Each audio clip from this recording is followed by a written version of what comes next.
Hello, c'est HR, votre chroniqueur. Alors vous avez compris, j'ai mis la casquette, donc forcément nous allons voyager dans le temps, nous allons retourner en arrière en 1942, car je vais vous parler du film Casablanca.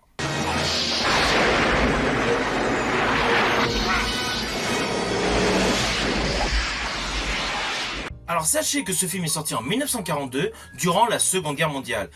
L'action se déroule à Casablanca, ville marocaine, à ce moment-là contrôlée par le gouvernement de Vichy. Let's go! Humphrey Bogart is Rick, cynical expatriate. What is your nationality? I'm a drunkard. That makes Rick a citizen of the world. I reserved a table. Victor Laszlo. There is a man arrived in Casablanca on his way to America. He will offer a fortune to anyone who will furnish him with an exit visa. Oh, I should say two. Why two? He is traveling with a lady.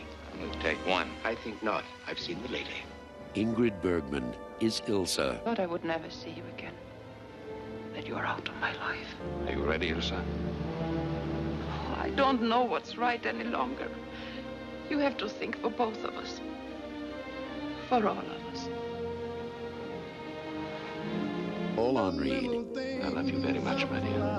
Ingrid Bergman and Humphrey Bogart. Isn't it about time we play it again? He's looking at you, kid. Le point de départ de cette histoire est le suivant. Nous avons donc Rick Blaine, un personnage donc interprété par Humphrey Bogart, qui est un Américain donc expatrié, amer, cynique, qui ne prend même pas le temps donc de boire avec ses clients. C'est quelqu'un de très introverti, malgré qu'il tient donc le Rick's Café. Un soir, dans son nightclub, il retrouve Lisa Lund. Lisa Lund, qui était donc une femme dont il était amoureux quelques années auparavant lorsqu'il était en France. Celle-ci a refait sa vie, elle s'est mariée avec un industriel, Victor Laszlo. Et c'est là que l'histoire prend une ambiguïté assez particulière, car d'un côté nous avons donc Humphrey Bogart, donc homme très amer, très cynique, limite cœur de pierre, se retrouve face à une femme qu'il a aimée, qui est interprétée donc par Ingrid Bergman, qui a refait sa vie avec Victor Laszlo, interprété par Paul Hunred. Voilà, c'est le point de départ de ce film. Alors évidemment, il est ponctué de nombreux flashbacks pour rajouter du propos à son déroulé d'histoire. Nous découvrons ainsi des moments romantiques, des moments d'émotion entre Ingrid Bergman et Humphrey Bogart. Pour plonger directement en pleine Seconde Guerre mondiale, où ce couple a besoin de passes de papiers donc pour pouvoir quitter le territoire, papiers qui sont détenus par Humphrey Bogart. Donc vous avez compris le principe. Nous avons donc un homme qui était amoureux d'une femme, celle-ci l'a quitté sans prévenir, il la retrouve des années plus tard, mariée à un homme, et elle a besoin de lui pour pouvoir s'échapper du Maroc. Et c'est là que la qualité d'acteur s'impose. Nous avons Humphrey Bogart, qui est le symbole même de la classe. Uniquement lorsqu'il déambule dans son nightclub, il impose une prestance, une allure supérieure à tous les protagonistes qui l'entourent. Il a un flegme naturel et une classe qui transpire de son apparence. Juste le fait qu'il se pose, qu'il allume sa cigarette et qu'il se mette à écouter donc Ingrid Bergman, sa posture, sa manière de jouer impose le respect. Forcément, vous allez être captivé par sa prestance. Alors Humphrey Bogart a une très belle carrière qui a commencé en 1930. Ce qu'il faut savoir, c'est que un an avant Casablanca, il avait joué dans le fabuleux film de John Huston, Le Faucon Maltais en 1941, que j'adore particulièrement.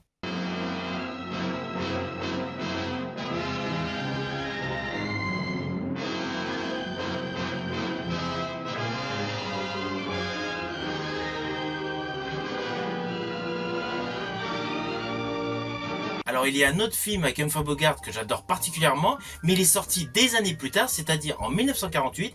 Il avait retrouvé donc le réalisateur John Huston. Bien évidemment, je veux parler du film Key Largo. Make your hopes come true. But you gotta die for it. See where I'm aiming? Right at your belly. Go ahead, shoot. Get away, sister. Get away, Nora.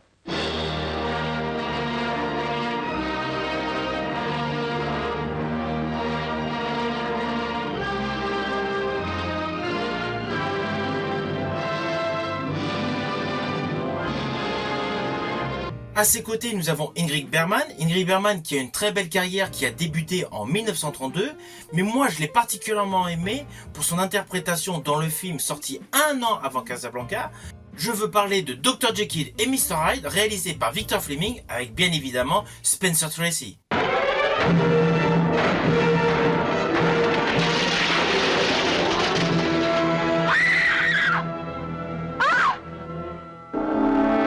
Et étant fan d'Hitchcock, bien évidemment, je l'ai largement apprécié dans un film qui est sorti bien après Casablanca, c'est-à-dire en 1946. Je veux parler du film Les Enchaînés.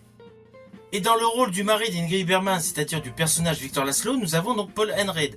Alors honnêtement, cet acteur, je l'ai découvert avec le film Casablanca. Mais j'ai eu le plaisir de le retrouver dans son dernier film en 1977, dans le rôle d'un cardinal. Je veux parler de L'Exorciste 2, l'hérétique. 4 years ago, The Exorcist shocked the world. Now, the struggle between good and evil goes on. Exorcist 2, The Heretic. Vous avez compris, ce film est servi par un superbe casting.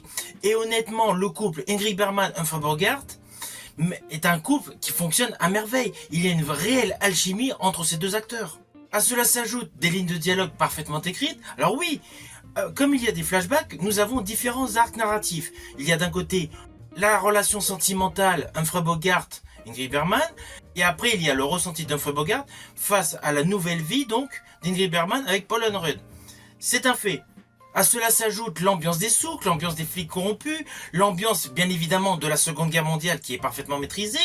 Cela confère au film une plus-value scénaristique qui met en avant une histoire romantique sur un fond de guerre. De ce fait, nous avons un réel mélange entre policiers, entre guerre, entre histoire romantique. Alors la grosse particularité de ce film, c'est la prise de position politique. Il y a un véritable engagement qui se dégage entre les lignes de dialogue. C'est principalement l'atout de ce film. Comme il est sorti durant la Seconde Guerre mondiale, il ne faut pas oublier que Michael Curtis avec son film a fait un film très osé, très provoquant. C'est un film audacieux. C'est un très beau film du 7e art, il mérite toutes les lettres de noblesse qu'il dégage. Et pour l'époque, j'adore les petits effets visuels. Lorsqu'Ingrid Bergman pleure, lorsqu'elle a les larmes autour des yeux, c'est bien représenté au cinéma. Nous avons donc des plans très rapprochés qui dégagent une intensité, donc uniquement par la démonstration des expressions du regard. Et nous avons des plans beaucoup plus larges, essentiellement pour nous montrer soit l'intérieur du nightclub, avec donc le brouhaha, la vie donc tumultueuse de tout l'environnement, et pour montrer quelques ruelles de Casablanca, avec notamment une arrestation. Mais il y a une belle osmose entre les plans serrés, les plans très rapprochés des acteurs, et les plans plus larges pour simplement compléter les propos des protagonistes. Ce film est plus qu'un grand film, c'est d'un grand classique du cinéma hollywoodien. C'est un film à voir absolument. Alors Michael Curtis, le réalisateur donc de Casablanca, a une très grosse filmographie en termes de réalisateur. Mais ce qu'il faut savoir, c'est qu'il a commencé sa carrière en Hongrie. Son film Lulu fut le dernier abouti avant de s'expatrier en Autriche. En Autriche, il a réalisé des films de 1921 à 1924 avant de à nouveau s'expatrier en Allemagne. En Allemagne, il a fait que 2-3 films et puis en 1927, il s'était de nouveau expatrié, mais cette fois-ci aux États-Unis, pour démarrer une très belle carrière que l'on connaît actuellement. Avec de nombreux films qui ont attiré le public, principalement je pense bien évidemment à Casablanca en 1941, je pense au Chevalier du Ciel en 1942 qui était un très beau film montrant de très belles images aériennes, avant de passer à une grande période de western. Ah oui, il a alterné plusieurs genres de films et j'ai particulièrement aimant les westerns, forcément Les Comancheros qu'il a réalisé en 1961 avec John Wayne.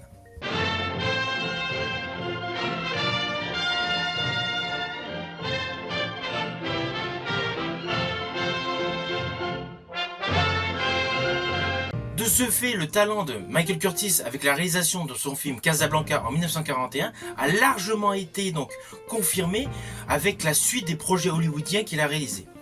Et là, cette histoire d'amour tourmentée en pleine Seconde Guerre mondiale est une parfaite réussite. Il a réussi à mélanger les thèmes de manière à attirer énormément de public et surtout de toucher l'œil du public.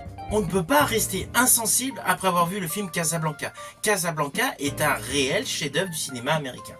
Alors, pour la petite histoire, sachez que dans les années 90, il y avait eu un projet de remake avec Kevin Costner reprenant le rôle d'Humphrey Bogart, Julia Roberts qui devait reprendre le rôle d'Ingrid Bergman et Anthony Hopkins devait reprendre le rôle de Paul Henreid. Malheureusement, le film n'a jamais abouti. Voilà, c'était la petite histoire.